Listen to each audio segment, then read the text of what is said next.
Led by Thurgood Marshall and other young lawyers like Robert Carter, the NAACP Legal Defense Fund was running or aiding cases all over the country. The court picked 5 and consolidated them into one set of arguments, forever known as Brown versus Board of Education of Topeka, Kansas. On May 17, 1954, there were signs. Some of the justices' wives showed up. Some clerks were tipped off. Then reporters rushed the courtroom.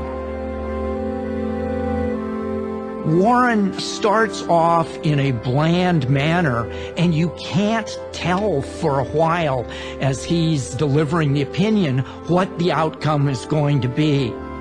And then he comes to the key line and he says, "And we unanimously hold that separate but equal has no place in the Constitution." And it was just electric in the courtroom when he said unanimous. We conclude that in the field of public education, the doctrine of separate but equal has no place. Separate educational facilities are inherently unequal. Therefore, we unanimously hold that the plaintiffs are deprived of the equal protection of the laws guaranteed by the 14th Amendment.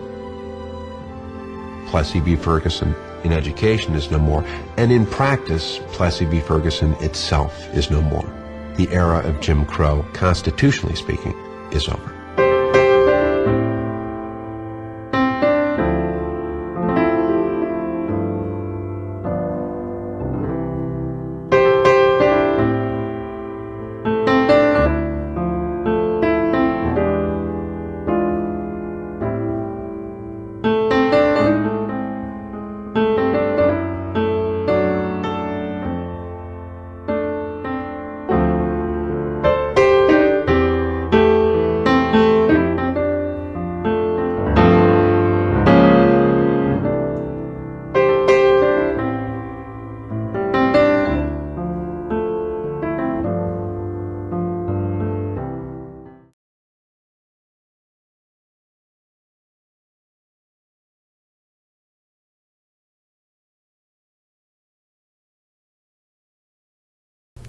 Hello, I'm Epiphany Holmes, and today I will be conducting an interview on the 50th anniversary of integration. Okay, and I'm here with Mr. Prince. And Mr. Prince, can you please repeat your name and spell it for me? My name is Prince Bowens, Prince Bowens. Okay, thank you. And what was your date of birth? 12/12/1949. And what schools did you attend prior to 1965? Let's see, at 1960, Carver Elementary, which was all black elementary school. And then we were bused over to Whittemore High School in Conway, which was an all black high school. Was that far? That sounds far. That's 14 miles. Yeah. Yeah. How did you get to those schools? You were bused over, you said. Yeah, we rode the bus from Carver to Whittemore. Basically late about every day. Okay. Did you remember what classes you took in 1965? Well, I remember there was biology, science class. I know there was an algebra class, English, and I think I was in Latin. I think I had a Latin class during that time. Did you participate in any extracurricular activities or sports right after, like, you started Myrtle Beach High School, or did it come, like, with time? I was on the band at Myrtle Beach High School, and I was on the track team. Okay. Now, the band was an experience because we traveled to different cities, and the band had to well, we play at night, so we had to stop someplace to eat. And during that time, there wasn't any place that blacks were allowed to go to during that time to eat. So they send the white kids in there and they get their food and maybe bring something back. I remember one time, I think it was in Lake City. Everyone got off the bus and I went into the restaurant to get something to eat.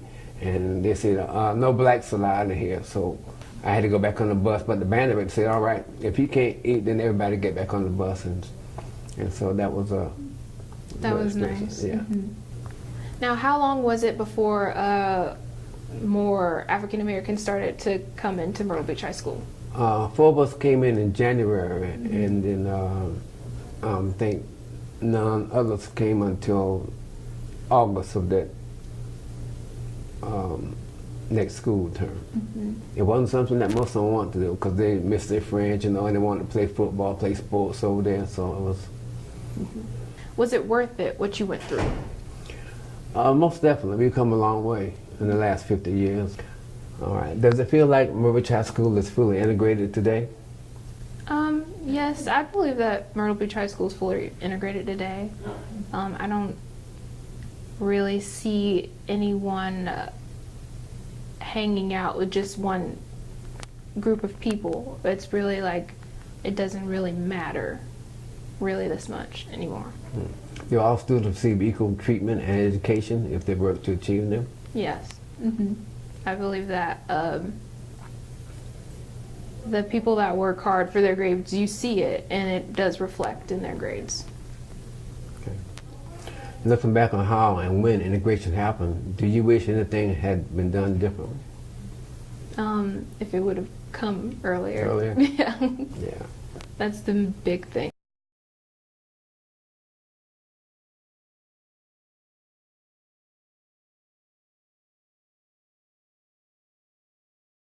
Hi, I'm Foster Russell, and I'm here with Dimples Gore. For the record, my first question is going to be, what is your maiden name? Martha Canty, When were you born? September 27th, 1949. I was one of the first 4 to integrate Myrtle Beach High School in 1965. How long before the actual day in January 1965, when you first attended Myrtle Beach High School, did you know that integration was going to happen there? It was a couple of months, maybe, I'm not sure, when they asked all of the students that rode the bus from Myrtle Beach to Conway to come to a meeting. And that's when they talked about the possibility of us, integrating Myrtle Beach High School. We had a choice, we did it, if we wanted to. It wasn't mandatory. They just gave us a choice. They told us what was going on, and if we felt like we wanted to, make that step, then. What was the feeling in the African American community about the integration? Some people were for it, and then some others were like afraid of the outcome, like what's going to happen and, different things. But What were you feeling during the time? well, actually, I was excited about it. I wasn't like, sure, I wondered, well, what's going to happen when we get over there, or who's going to be there when we get there, or if there are going to be people outside, watching us as we walk up the sidewalk to the front door. But, overall, I was excited about it, because when they asked me about doing it, I didn't hesitate. I said, sure, I'll be glad. Once my mom said it was okay, then. What did your loved ones say to you? Your parents, your grandparents, your friends? Did they give you any advice? Well, my mom, like I said, she was for it. Yeah, if this is what, if you want to do it, do it. But then some family members, they were against it. Well, I don't know if I would do that, or, blah, blah, blah. But anyway, some wanted it to happen, some didn't want it to happen. But like I said, I was excited. My mom, said, it's up to you. If you want to do it. So I did it. Were there a lot of news people or TV people there to watch you go to school on the first day? There were some news reporters, but a lot of people, stood around on the front lawn of the school and, along the sidewalk, when we first got out of the cars and, started up the sidewalk to the front door. There were lots of people.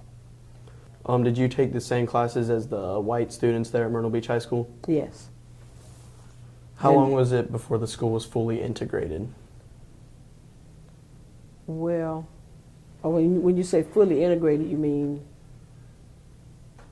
How long before there was just a school for African Americans and a school for the white students? I think by fully integrated, it means At what time could all African American students go attend Myrtle Beach High School? Well, once we came over in January of '65, and like I said, that next school term, like September, then, you know, everybody that wanted to come came, but then still it wasn't mandatory that the kids from Myrtle Beach had to attend Myrtle Beach High School and not still ride the bus to Conway. It wasn't mandatory. But once we got back into school in September, then, you know, that was their choice. You know, still you come if you want to, but during that time it was good. Did you feel that being part of the beginning of local school integration helped or hurt your education? Well, it didn't hurt or help, because to me it was my choice as to whether I wanted to be successful or not. And I knew that if I wanted to be successful, if I wanted to, you know, show what I could do, then I had to do it by doing my, you know, work, you know, staying in school, you know, getting my homework and everything done, and participating in, you know, whatever clubs or activities that I could. You know, it was up to me. You know, if I wanted to make it, then I would do the things that I had to do to make it. Was what you went through worth it? I really think so. You know, all I went through, and just to know that, you know, we paved the way for other kids that wanted to come, you know, but I really think it was all worth it. Okay, Foster, when you hear that 50 years have passed since this school was first integrated, does that feel like a long time or a short time to you? Personally, I feel like that's actually a short time. I believe that the schools should have and could have been integrated a lot earlier. But that's just me. Other people may think it's long, but personally, I think 50 years is kind of short. Yeah. Okay. So how does it feel like Myrtle Beach High School is fully integrated today? Yes, ma'am. I believe everyone has equal opportunities, no matter their race here at Myrtle Beach High School. It's just a matter of they want to achieve them or not. Yes. It's all up to the person, all their willpower, what they want to do. Good. So do all students receive equal treatment and educations if they work hard to achieve them? Yes, ma'am. If they work hard, if they want it, they just have to go get it. The opportunities are here, so you just got to go out, grab it, and work hard. And that was, you know, sort of my feeling too a long time ago. If you want it, you got to go for it, and, you know, to achieve your goals, you got to work hard. You can't just sit back and not do anything. You gotta want it to happen in order to make it happen. Okay?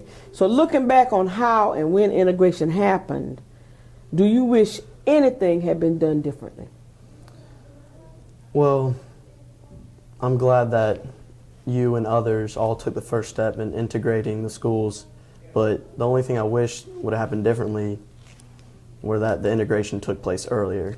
I still don't think only 50 years ago. It's really soon. Yeah, you don't think it was still early enough? Mm-hmm. Okay.